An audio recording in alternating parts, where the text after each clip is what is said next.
Hello, नमस्कार मैत्रिणींनो, कशा आहात सगळ्या? मस्त आहात ना? मस्तच राहा. तर आपण आज बनवणार आहोत छान अशी मऊसूत लुसलुशीत इडली.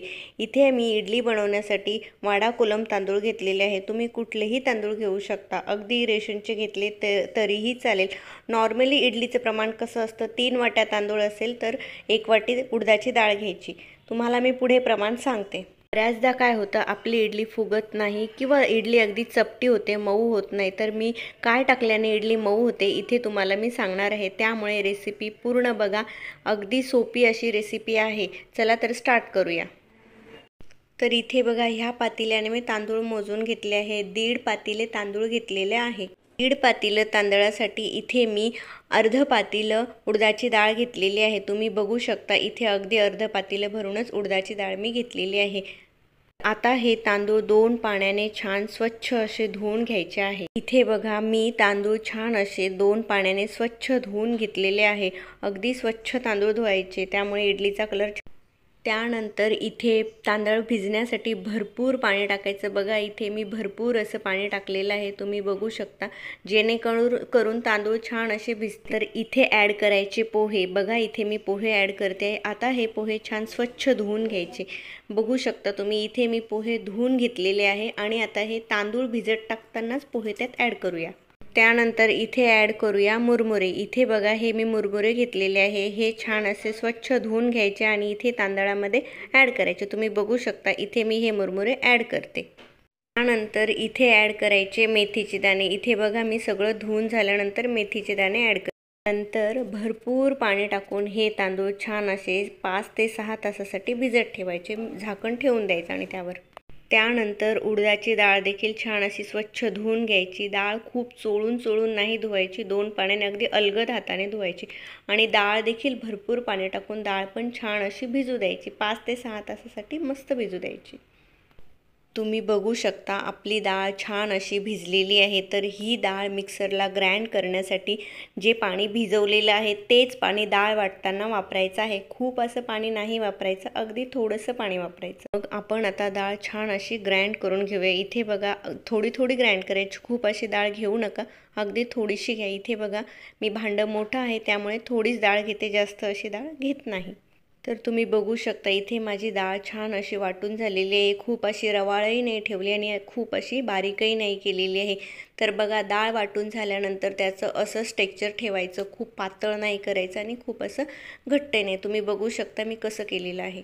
संपूर्ण डाळ वाटून झाल्यानंतर तांदूळ वाटायचे. अगोदर डाळ वाटून घ्यायची पूर्ण. इथे माझी डाळ वाटून झाली, आता मी तांदूळ वाटते आहे. बघा, तांदूळ वाटताना देखील पाणी थोडंच ॲड करा. तर इथे बघा, आधी मी थोडं पाणी ॲड केलं होतं, पण एवढं बारीक नाही झालं. पुन्हा थोडं पाणी ॲड करते मी. तर माझं संपूर्ण पीठ छान असं वाटून झालेलं आहे. पीठ आंबवताना शक्यतो स्टीलच्या भांड्यातच आंबवा, ॲल्युमिनियमच्या भांड्यात आंबवू नका, कारण की ॲल्युमिनियमचं भांडं उघडतं. त्यामुळे शक्यतो स्टीलच्या भांड्यातच पीठ छान फर्मेट होण्यासाठी ठेवा. आता बघा, हे पीठ मी संपूर्ण असं हाताने छान मिक्स करून घेते. मला हातानेच मिक्स करायला आवडतं, तुम्ही चमच्याने देखील करू शकता. पूर्ण बबल काढून घेते.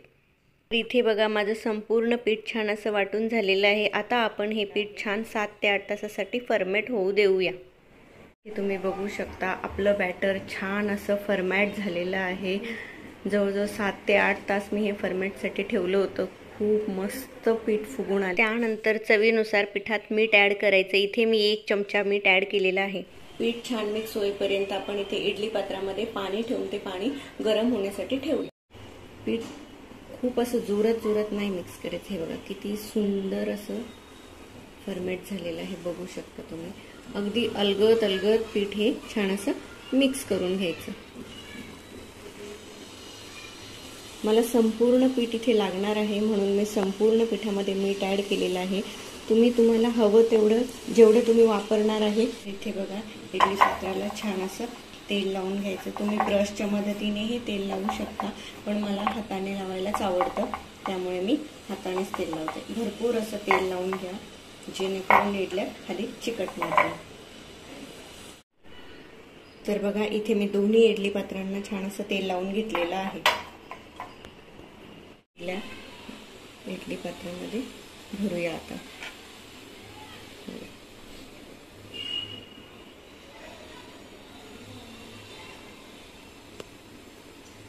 बघू शकता तुम्ही। तर इथे आपलं पाणी गरम झालेलं आहे। आता आपण इडल्या छान अशा बॉईल होण्यासाठी ठेवूया। इथे बघा मी इडली बॉईल होण्यासाठी ठेवते। अगदी सांभाळून ठेवा, भांडं गरम असतं, चटका बसू शकतो। छान अशा इडल्या झाकून घ्या। 10 ते 15 मिनिटांसाठी इडल्या छान अशा। आता झाकून ह्या इडल्या आपण छान अशा 10 ते 15 मिनिटांसाठी होऊ देऊया। आता आपण इथे आपण चेक करायची आपली इडली झाली की नाही। तर बघा, इडली चेक करण्यासाठी इथे इडलीमध्ये छान अशी सुरी घ्यायची आणि ती टाकून बघायची इडली झाली की नाही, आपल्याला कळेल। बघा, सुरी मी इथे टाकते आहे, अलगद सुरी निघते। तुम्ही इथे बघू शकता आपली इडली झालेली आहे। पण पुन्हा इथे दुसरी इडली चेक करूया। बघा, मी इथे दुसरी इडली चेक करते, इडल्या झालेल्या आहेत। इडलीचं भांडं छान असं थंड होऊ द्यायचं आणि त्यानंतर इडल्या काढायच्या। दिलेलं आहे। आता आपण तुम्ही चमच्याच्या मदतीने किंवा सुरीच्या मदतीने काढू शकता।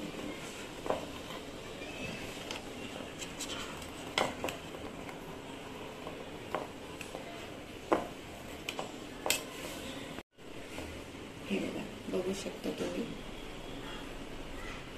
इडली छान अशी मऊसूत टम्म फुगलेली आहे। तर इथे बघा आपली इडली छान अशी मऊ झालेली आहे, मस्त। चला तर मग इडली सर्व करूया। तुम्ही बघू शकता इडली छान अशी मस्त दिसते, अगदी चटणी सांबार खूप छान टेस्टी असा नाश्ता असतो आणि पौष्टिकही लागतो। तर नक्की इडल्या करून बघा। व्हिडिओ आवडल्यास चॅनलला लाईक करा, शेअर करा आणि सबस्क्राईब करा। मला कमेंटमध्ये नक्की सांगा तुमच्या इडल्या कशा झाल्या। अशा पद्धतीने इडली केल्यामुळे इडली अगदी मऊ आणि सॉफ्ट होते। चला तर मग पुन्हा भेटूया अशाच एका नवीन रेसिपीसोबत। तोपर्यंत सगळ्यांना बाय आणि सगळ्यांना श्री स्वामी समर्थ।